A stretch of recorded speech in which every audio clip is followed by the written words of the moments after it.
Hello everybody, and thank you so much for joining us today. It's a great pleasure to be joined by Matthew Faulkner of Canon. I'm Deborah McKeegan, the Vespa Textile Ambassador, and we've just done a panel on interior decor over in the Smart Hub, which was very well attended. It's been fantastic. Sharing knowledge, sharing expertise, pulling everything together. I'd like to congratulate you and your partner Fiori as a bronze winner for the Printeriors Award. Thank you. Well done. I remember as a judge, it's so difficult.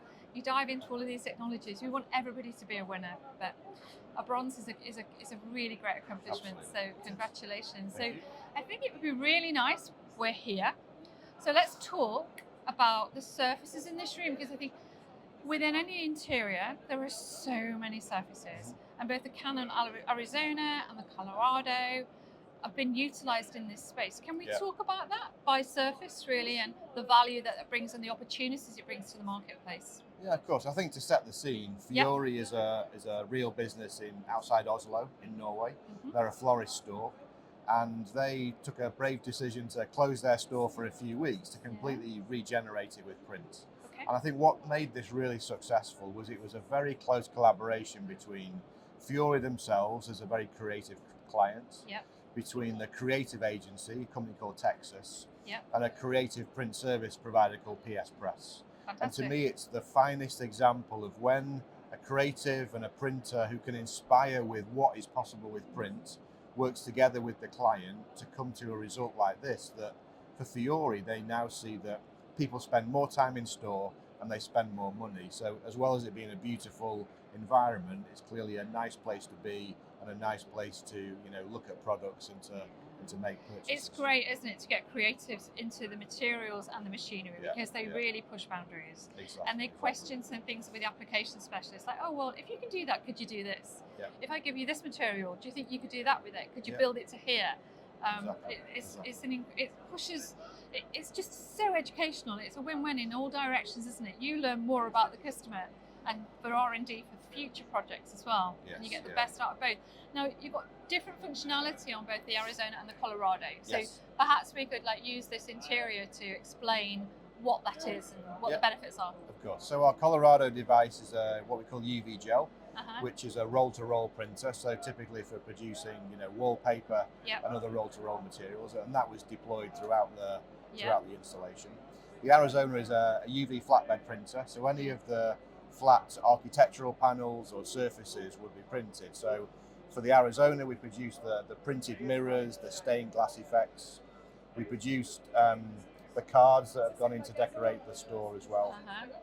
And even there's a champagne cork-proof ceiling, would you believe, which is a printed acrylic panel, which perhaps they can't see above us, but has these antique brass fittings. So it just completes the whole panel. And often the ceiling is called the fifth wall, because people often neglect it and just paint it white. Well, here they really thought about the details and the contrast to how that fifth wall as a ceiling can enhance the whole environment together. I think, as well. And also, if they're using the Arizona and the building texture as well, it has an acoustic property as well. People quite often forget that, don't they? In an interior, especially something like this, it's all about creating ambience, isn't it, really? Yeah, exactly. It's about the matching features of perhaps paint finishes to wallpaper, to other architecturally printed surfaces. You can now print to acoustic materials, which can be kind of disguised within an environment to create a good sound effect. Did they print the floors as well? The floors were the original flooring. We've kind of simulated it here to create the atmosphere. But you have printed that? We have printed this on a self-adhesive vinyl. This will be very easily removed after the show. But I think even they were then inspired to look at how do they digitally print their packaging. They now have this kind of wrapping paper also printed on the Colorado. So for Fiori, for them to understand really what was possible, it enhanced other areas of the store, not just with the decor. That's incredible. So they've just created the whole brand identity all the way through to the flowers wrapped in their own designs. Off they go to the store, creating that whole lifestyle experience, really. Exactly, So packaging, then the labels they use, and then the wrapping paper. It's really, as you say, the identity is the key thing, because it's really helped them extend their brand, create the packaging as part of the products that they sell and part of the experience for their clients too. So. But it creates a unique selling point as well, doesn't it, really? Oh, exactly. There's a And I lot think of added value in that. Yeah, there's word of mouth. Yeah. The story's now, a destination. And when somebody chooses to spend more time in there and they make purchases, then that's going to be something they share with their friend. You've got to go to the Fiori store and see, what they've done and the product lines. I think an important thing here as well, it's the retail interior. So you're talking about really, really good durability. Yes. On the surface. Exactly. It's got to create the right look and feel. Yeah. It's got to have the right ambience, but it's got to be fit for purpose. Yeah. You have to have the robust surface finishes where there's high traffic areas, which could be on walls. Yeah. So however any retail store is arranged, the print has to be fit for purpose.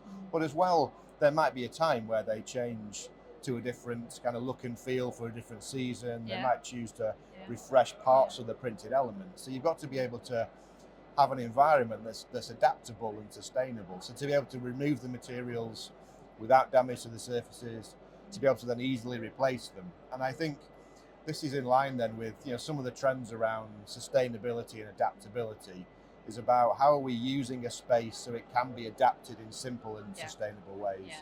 But then of course the sustainability of the printing and the materials is also really key, and especially for a brand that is reflecting of natural products like flowers. How did you approach colour in this project? You'd speak about talking about different textures, things perhaps that were already there, as well as matching to different paper finishes and stuff like that. How was that? Do you know how that was addressed in the whole scheme? It's part of the collaboration. I think the Nordic countries are famous for the the Scandi design. I think, and certainly when I visited PS Press, the print service provider, that was really clear that they were close to the designers. They knew about the kind of sensitivity to accurate colours and reproduction, and the way that comes across surfaces. And I think you see the palettes that are created around a palette of texture and colours before you even start to design anything. Is what do our palettes look like? How do our textures go together? And then from that design of the colour palette and the texture palette, then comes the rest of the applications that are produced. Playing around with different ink levels and creating different surface effects and all of the great things you've done on the mirrors here as well. I mean, you would look at that and think it was engraved. No, exactly, So with the Arizona, actually all the Colorado, you can print multiple layers of UV ink or UV gel ink. On the Colorado, we can print 5 layers, which gives you this micro texture. So it's still very flexible. So it can still be wrapped around corners or other objects to give you a texture and a different feel in some areas. We can also on the Colorado print gloss or matte, and within the same job, so it creates a kind of, it looks like a spot varnish effect, but it's actually just the ink is more glossy in some areas than others. Then the Arizona, we can print more than 100 layers up to 4 millimeters thick to create elevated printing, which we've used traditionally in decor to create the look and feel of stone, where you actually need hardly any elevation to create a texture and a sharpness or a feeling of a natural material. But also those elevated prints can reproduce an oil painting, for example. So also something that's used in decor too. I remember a wee while ago, you might remember what this is. There's a great video out there using Canon technologies, and it's a blind guy. It's a blind gentleman with a piece of art, and because you've used 3D building technologies, you can actually feel the picture. And it really opens the mind to the capabilities and the scope of use for these technologies. We're here in an interior, but the market is huge. There's just so many opportunities. It's turning. There's a technology for elevated printing which we've used for many years, and often in interior environments. But we've also done a few elements of accessibility. So we did some with the Munch Museum in Oslo. So we elevated the screen picture for children, would you believe? Which is quite a scary image. But actually last year... Didn't that get stolen once? I think it did. But the real one probably did. It wasn't it wasn't part of the plan. Well, last year we held an exhibition called World Unseen. At Somerset House in London, which was the exhibition, the photography exhibition you don't need to see, and it was purely for the blind and visually impaired.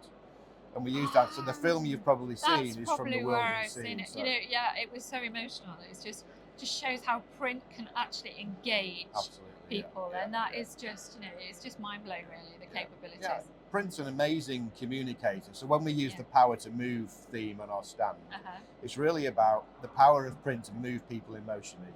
Yes, it can connect and it can communicate and it can provoke a response. But for me, power to move came out in the absolute best way with World Unseen, to see the blind and visually impaired being able to enjoy imagery and experience imagery in a way that enabled the stories of those photographs to be told was just something to really remember. So. That's great. Well, thank you so much for your time today. Congratulations again on a win of bronze in for Printeriors. Thank you very much. Fantastic, and thank you for taking the time to give so much detail in your entry as well, which is so important that all of the judges can really understand everything that's going on here and the complexities of the simplicity, but the actual, when I say complexities, it's just incredible. You can create all of these surfaces now using 2 machines. Really, the opportunities are endless. They are. Thank you very much. Thank you. Thank you, and thank you everybody for tuning in today. Thank you.